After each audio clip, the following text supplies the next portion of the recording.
What does it really take to be a successful trader? What kind of work do you need to put in to make that happen for yourself? Our guest today is Don Miller. He's going to talk to us about that and what it took maybe for him to become a success and the work he went through. Don, thanks for being here. You're very welcome. Well, a lot of traders are looking for the ultimate setup or the one black box system they can buy and then be on the road to success. But what does it really take to be a successful trader in terms of the work to put in? Well, when you think about the fact that especially in the futures industry, that trading is all about a vast transfer of wealth between the vast majority of traders who come and go and lose, and the small minority of traders that consistently figure this out and win. It's very much like poker, where you see the same people at the final table, despite the fact that everybody knows that a full house beats a straight, and etc. And so that really leaves all these intangibles in terms of really what it takes. And it's so much beyond patterns. I think people can learn patterns and learn technical analysis in a very short period of time. And that leaves all of these other intangibles, such as focus, such as discipline, such as sticking to your plan. Those are the aspects where the truly successful traders excel in.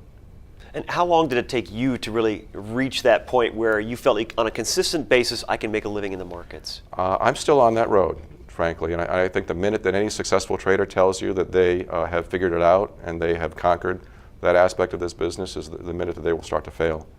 I've been very blessed and have done very well in recent times, but I don't consider myself to have been there. In terms of how long it took me to get to where I think I pretty much figured out this and have joined the small minority who are consistently profitable, it took me close to a decade to reach where I've reached now.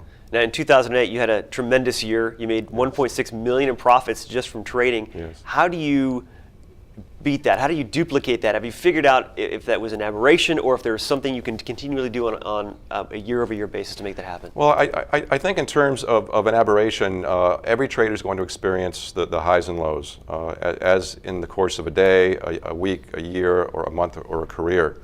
So that undoubtedly that was a very strong year for me, and it may be what I call an outlier. But that doesn't say that I'm not trying to continue to push myself.